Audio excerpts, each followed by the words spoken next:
YouTuber and sex tourist Floyd Wallace returned to live streaming on Tuesday from Brazil, telling his audience that his nearly month-long absence from the platform was due to injuries he sustained in a motorcycle accident on October 8th in Colombia. According to Wallace, he was riding on the back of a motorcycle driven by a date when she unexpectedly leaned back, knocking him off the motorcycle as they were traveling at a high rate of speed. Instead of stopping and being remorseful about her actions, the woman laughed at Wallace as he lay on the ground in pain. Wallace said he immediately dismissed the woman and removed her from his contact list. His story gets murky from here, as somehow he didn't get medical treatment in Colombia, but according to his story, he traveled to Brazil for medical care, as healthcare is free in Brazil.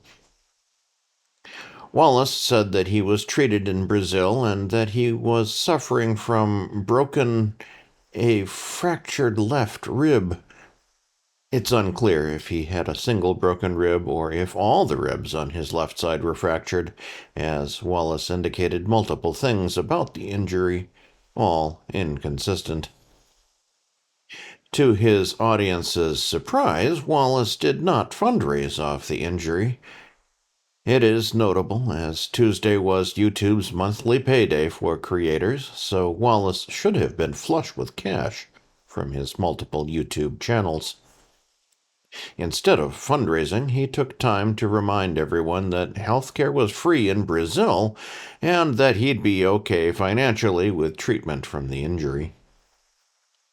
While money was not an issue, finding a sexual partner in Brazil apparently has gotten more difficult, as Wallace has aged in the past few years, and he claims Brazil has become more anti-Black American.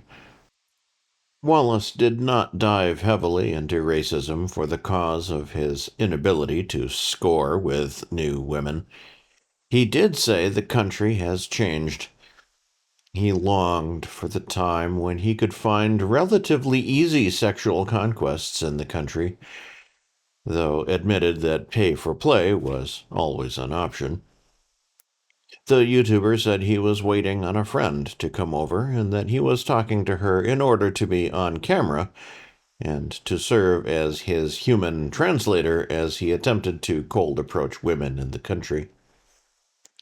Wallace said that he did not need to know Portuguese to pick up women, as his looks and his personality would get him the women he needed, with the help of an interpreter. He also announced that while he could go back to Colombia, Brazil was more likely the last stop of his tour for the next year. The YouTuber said that he was going to return to the United States and get his car out of storage, and finally deal with the DNA test that caused him to flee the country in August. He said that he hoped to get lucky with the test results. Wallace's story more than likely does not end here, though the YouTuber is finally dealing with the consequences of age and the reality of unprotected sex. He now is pushing 30 and physically showing it.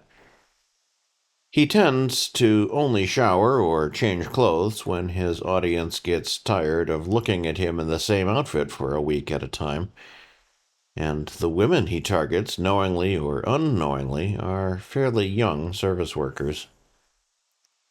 Financially, he's openly complained that he's burnt through all of his old donors and that his YouTube revenue is down significantly.